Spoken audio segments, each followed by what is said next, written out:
Mapagpalang araw sa lahat, guys. Ito po yung bagong-bago. Kakarating lang po. Lexi 155.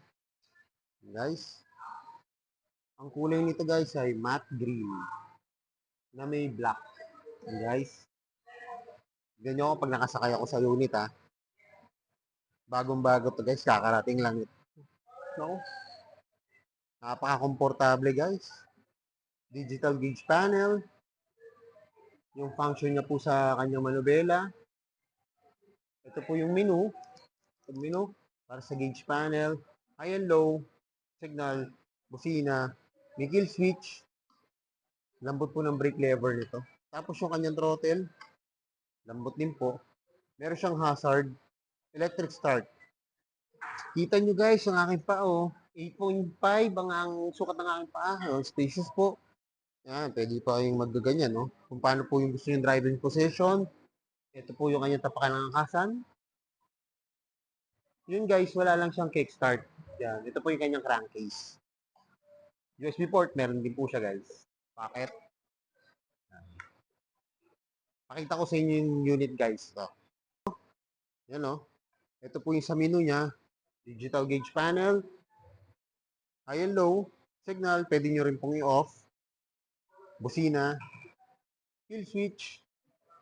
Hazard. Electric start. Throttle malambot. Pati yung kanyang brake lever.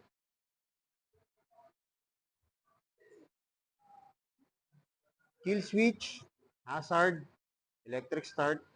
Lambot ng throttle. Ito po yung kanyang brake lever. Yan. Lambot din po. Digital gauge panel. Ang makikita nyo po dito. Yung pag nag-signal kayo. High and low. Engine. Ito po yung kill switch kung naka-on po kayo. Temperature ng yung engine. And ito guys, pag umilaw to, importante po to. Kasi ibig sabihin, may papa-ice po kayo o meron po kayo kailangan patignan sa inyong engine sa makina nyo. Ito naman po, ano yan eh, pag umilaw po yan, ibig sabihin yan, umiinit po siya masyado. Kailangan nyo rin siyang patignan. Saka guys, ang kagandahan nito, yun po, meron na siyang USB port. Ito po yung kanyang sasian, may shutter lock, may hook dito.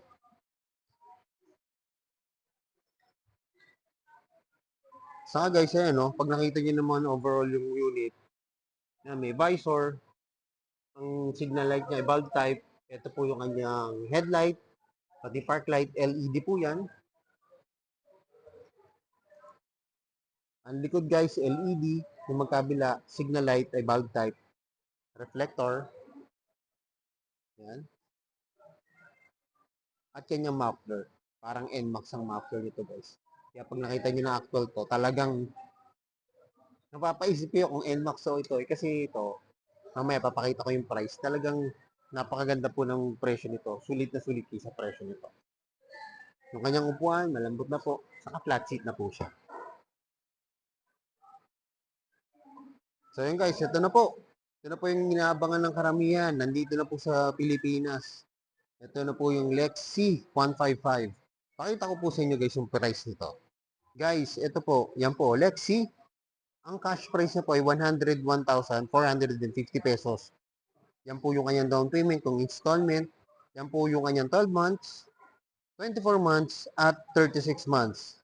Ano guys, kung kulang pa yung budget nyo sa NMAX o Aerox, pero gusto niyo ng scooter ni Yamaha na maxi scoot na to, maano eh. Pwede na to i-category sa maxi scoot eh. You know, pwede na to sa inyo guys. So, kung gusto nyo lang naman eh, service na, syempre, yung gusto natin maka-afford ng branded na mga units, saka, yun nga po, Yamaha, try nyo na to guys. Pasyalan nyo na to. Mas maganda kasi to kung makikita nyo na actual ng unit. Imagine niyo kasi, hindi naman sa pag-ano, kasi di ba meron silang mga brand na Casio, yung mga Gravis, kasi di ba yung mga Gravis nasa around 86. Yung Fashion naman po, around 92 o 94. Oh, konti na lang po eh. Para na kayo naka-NMAX eh. At saka ang tagal pong hinintay dito sa Pilipinas to. Oh, guys, yan, magagamit na po nyo dito yan. At dito nyo po makikita yan sa may rev zone, dito po sa may Makabling, sa may Yamaha ho. Dalawang available na kulay. Ito po yung matte green. Saka glossy na black. Oh. Ano pang hinihintay nyo? Pasyalan nyo na guys.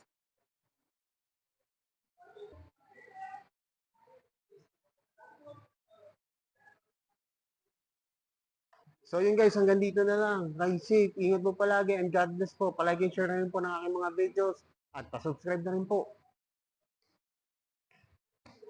Abangan nyo pa ako guys sa mga susunod kong videos.